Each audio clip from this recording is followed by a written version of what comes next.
தேவனை விட்டு பின்வாங்கி கடைசி நிலைமையில இருக்கிற ஒரு மனிதன் தேவனையே குற்றம் சாட்டக்கூடிய ஒரு நிலைமைக்கு தள்ளப்படுகிறான். எந்த அடிப்படையில அப்படின்னு கேட்டா, இவ்வளவு காலமா நீ கடவுளை பின்பற்றுற, இத்தனை காலமா ஏசு ஏசுன்னு ஓடிக்கிட்டு இருந்த, நானும் தான் போயிட்டு இருந்தேன்.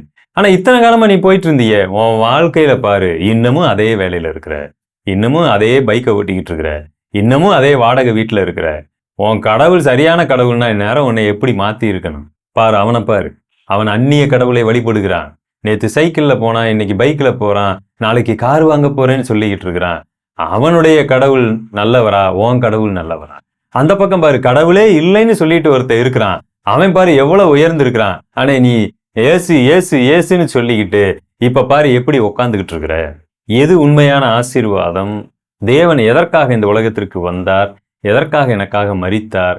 இந்த கொஞ்ச காலம் வாழுகிற வாழ்க்கையை திருப்தியா நான் பூரணமா அப்படியே பெர்ஃபெக்டா அம்பானி மாதிரி வாழ்ந்து மரிப்பதற்காக இயேசு கிறிஸ்து எனக்காக ஜீவனை கொடுத்தார். இந்த அழிந்து போகிற வாழ்க்கைக்கா இயேசு எனக்காக ஜீவனை கொடுத்தார். இது எதுவுமே அறியாம மிகவும் பின்மாற்றத்திற்குள்ள போய் இந்த உலக ஆசீர்வாதத்தையும் உலக பேர் புகழ் இவைகளை அடிப்படையாக கொண்டு கிறிஸ்தவ விசுவாசிகளை தாக்கி அவர்களை இடரலுக்கு உண்டாக்கக்கூடிய வேலையை நீங்க செய்ய ஆரம்பிச்சிருக்கிறீங்கன்னு சொன்னா, நீங்க டோட்டலி கர்த்தரை விட்டு பின்வாங்கிட்டீங்க. கர்த்தருடைய அடிப்படையான சத்தியத்தையே நீங்க மறந்துட்டீங்கன்னு அர்த்தம். நீங்க மறுதலிக்க ஆரம்பிச்சிட்டீங்கன்னு அர்த்தம். எனக்கு அன்பானவர்களே, இவ்வளவையும் செஞ்சுட்டு கூட நீங்க சபைக்கு போயிட்டு இருக்கலாம். நீங்க இவ்வளவையும் செஞ்சுட்டு கிறிஸ்தவராக அறியப்பட்டு இருக்கலாம். ஆனால் நீங்கள் மிகவும் பின்வாங்கின நிலைமையில இருக்கிறீங்க. அப்ப நான் என்ன பண்றது?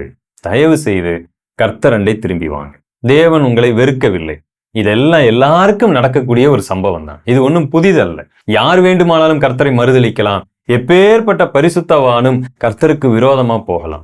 அதையெல்லாம் கர்த்தர் அறிந்திருக்கிறார். தன்னோடு கூட இருந்தவர்கள் தன்னை மறுதலித்து ஓடுனாங்க, அவருக்கு நல்லா தெரியும்.